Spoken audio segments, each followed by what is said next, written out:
በመቀጠል እህታችን ብሌን ያብስራ ስለ አራቱ ወቅቶች ትነግረናለች። በጥሞና እንከታተላት።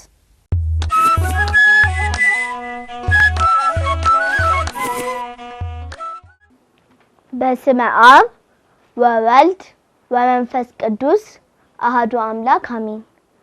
ሰላም ጤና ይስጥልኝ።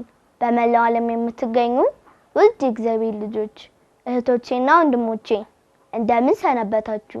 ደህና ናችሁ? እግዚአብሔር ይመስገን እንዳላችሁ ተስፋ አደርጋለሁ። አሜን። የአምላካችን ልዑል እግዚአብሔር ስሙ ዛሬም ዘወትርም የተመሰገነ ይሁን። እንኳን ለዘመነ ጽጌ በሰላም አደረሳችሁ አደረሰን። ለዛሬ ከዚህ በፊት ሳቀርብ ከነበረው ለየት ያለ ወቅትን የተመለከተ መልእክት ይዤላችሁ መጥቻለሁ። በጥሞና ተከታተሉ። በቤተ ክርስቲያናችን አስተምህሮ መሰረት አንዱ ዓመት በአራት ወቅቶች ይከፋፈላል። እነዚህም ወቅቶች አንደኛ ከመስከረም 26 እስከ ታኅሳስ 25 ያለው ሲሆን ወቅቱም መጸው ይባላል።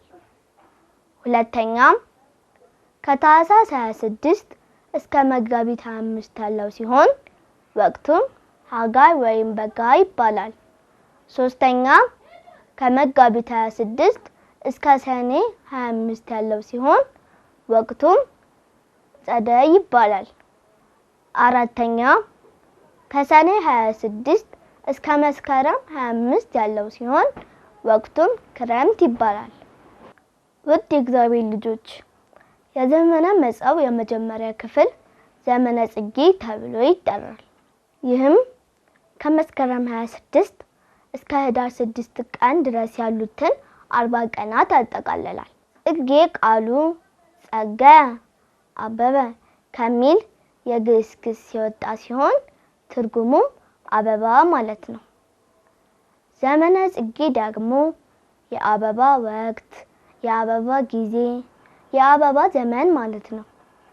ይህም ወቅት እጽዋት በአበቦች የሚያጌጡበት፣ ምድር በአበቦች ህብረ ቀለማት የምታሸበርቅበት፣ ወንዞች ንጹህ የሚሆኑበት፣ ጥሩ አየር የሚነፍስበት፣ አእዋፍ በዝማሬ የሚደሰቱበት፣ እኛም የሰው ልጆች አቤቱ ምድርን በአበቦች ውበት አስጌጥሃት እያልን የዘመናትን አስገኝ እና ባለቤት ሆነውን ልዑል እግዚአብሔርን የምናመሰግንበት፣ ከዚህም ባሻገር እመቤታችን ቅድስት ድንግል ማርያም ከተወደደ ልጇ ጋር ከገሊላ ወደ ግብጽ ምድር መሰደዷን የምናስብበት ጊዜ ነው። ውድ እግዚአብሔር ልጆች ለዛሬ ያዘጋጀሁላችሁ መልእክት ይህን ይመስል ነበር። ሳምንት ደግሞ ስለ ኤጲስቆጶስ ሹመት ቀሪ ነገሮችን እነግራችኋለሁ። ባልሁት መሰረት እነግራችኋለሁ። እስከዛው ድረስ ሰላም እግዚአብሔር አይለየን። መጽሐፍትን አንብቡ፣ ጠይቁ የሚለውን መልእክትን እንዳትረሱ እሺ።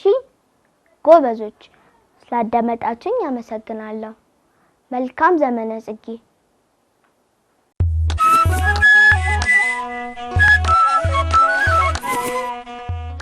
ከመልእክቱ ተመልሰናል። መልእክቱ ጥሩ እንደነበር ተስፋ እናደርጋለን። ለእህታችን ለብሌን እግዚአብሔር አምላካችን ቃለ ሕይወትን ያሰማልን። አሜን።